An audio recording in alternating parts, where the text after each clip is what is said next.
Clint Eastwood, the man, the myth, the legend. Known for his gritty roles and icy stare, Eastwood didn't just play tough guys, he drove their cars too. From Ferraris built for the racetrack to American muscle with enough horsepower to shake the pavement. Clint's garage is a museum of pure cool. These aren't just any cars, they're stories on wheels. Let's ride through the coolest cars Clint Eastwood has ever owned and driven. Make sure to stay to the end. Car number 11 will blow your mind. And trust me, every one of them packs just as much attitude as Dirty Harry himself. Number 1. The 1968 Ford Mustang GT 390 Bullitt. If there's one car forever linked to Clint Eastwood's cool factor, it's the 1968 Ford Mustang GT 390 Fastback from Bullitt. Wait, wasn't that Steve McQueen? Sure, but here's the twist. Clint Eastwood fell in love with the Bullitt Mustang legacy and later added one to his collection, paying tribute to the most legendary car chase ever filmed. You see, this wasn't just a Mustang. It was a stripped-down street bruiser with a 390 cubic inch V8 that growled like a beast and handled like a street fighter. The original chase scene down the hilly streets of San Francisco redefined what a car could do on film, and Eastwood knew it. Clean, mean, no nonsense. Sounds a lot like Clint himself, doesn't it? Number 2. The 1971 Ferrari 365 GTB4. Clint Eastwood didn't just love American muscle, he also had a taste for Italian fury. Enter the 1971 Ferrari 365 GTB4, better known as the Daytona, a street-legal rocket ship wrapped in timeless elegance. Powered by a 4.4-liter V12 that screamed up to 352 horsepower, this wasn't just a Ferrari, it was the Ferrari. The kind of car that made even seasoned racers sweat. And Clint? He drove it like it was just another day at the ranch. No special effects, no stunt driver. Just Eastwood and 12 cylinders of pure Italian rage. It wasn't about showing off. It was about driving something that demanded respect, just like he did. Number 3. The 1967 Ford GT40 Mark III. Clint Eastwood wasn't just an actor. He was a man who appreciated purpose-built legends. And few cars carry more racing DNA than the 1967 Ford GT40 Mark III. Born to conquer Ferrari at Le Mans, the GT40 was pure, unfiltered vengeance on four wheels. The Mark III was a street version, tamed just enough to be legal, but still ferocious at heart. Only 7 were ever made. And yes, Clint owned one. With a 4.7-liter V8 and unmistakable silhouette, it wasn't a car you drove, it was a car you survived. He didn't need the red carpet, just a race-bred monster and an open stretch of California asphalt. Number 4. The 1957 Mercedes-Benz 300 SL Roadster. Elegance, precision, and just the right amount of danger. The 1957 Mercedes-Benz 300 SL Roadster wasn't for the loud, it was for the legendary. With its inline-6 engine and advanced fuel injection, it was the fastest production car of its day. But it wasn't just speed that drew Clint in. It was style and substance, a gentleman's roadster with a racer's heart. And make no mistake, this car had teeth. Eastwood didn't just own this machine, he embodied it. Calm on the surface, wild underneath. When most people saw a beautiful classic, Clint saw a predator dressed in silver. Number 5. The 1970 Ford Mustang Boss 429. This wasn't a car, it was a warning. The Boss 429 was raw American muscle. Factory built for domination, then slipped onto the streets like a loaded weapon. Under the hood, a 429 cubic inch V8, built for NASCAR, but Clint drove it like he owned the road. It was loud, it was angry, it didn't ask permission, just like Eastwood. The Boss didn't come to cruise, it came to conquer. Most drivers held the wheel, Eastwood commanded it. Number 6. The 1963 Shelby Cobra 289 Factory Competition. Now this wasn't a car for the faint of heart. The '63 Shelby Cobra 289 was Carroll Shelby's answer to European dominance, and Clint Eastwood's answer to, well, everything else. Lightweight, brutal, untamed. Factory competition spec.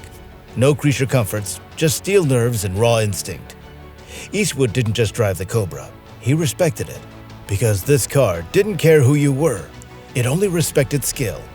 It wasn't about horsepower. It was about who had the guts to use it. And Clint, he had plenty. Number 7. The 1956 Jaguar XKSS. Only 16 were ever made. One of them, ended up in Steve McQueen's garage. Another found its way into the hands of Clint Eastwood. This wasn't just any car.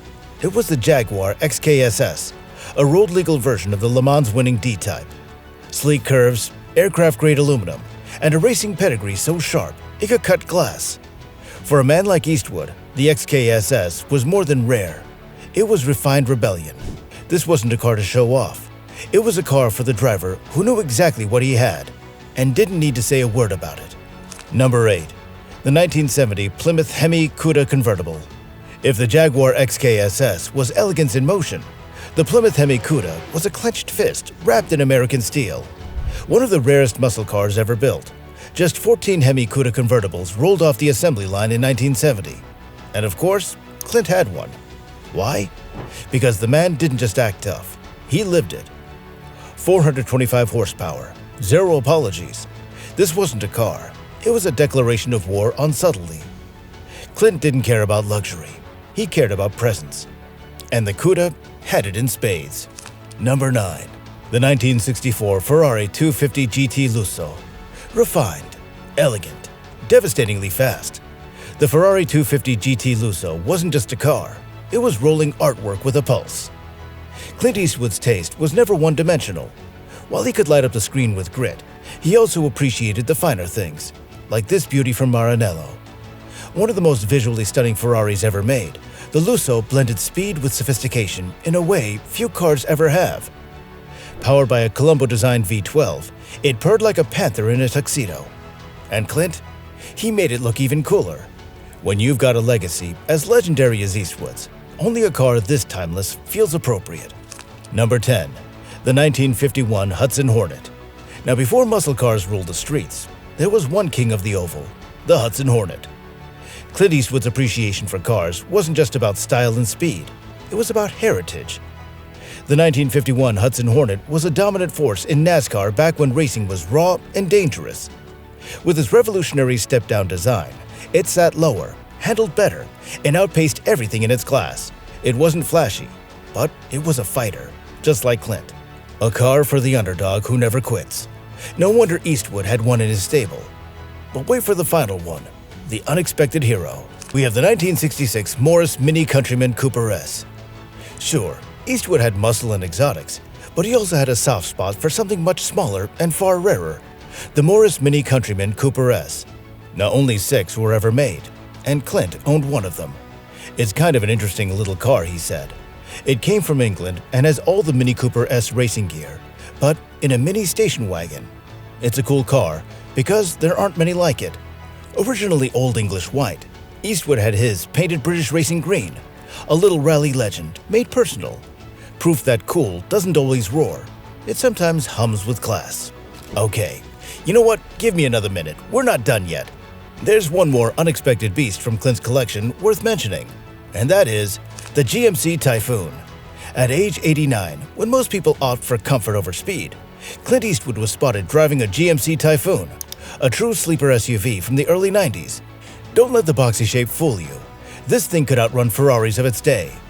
With a turbocharged V6 and all-wheel drive, the Typhoon did 0 to 60 in under 5 seconds, making it one of the fastest SUVs ever built back then.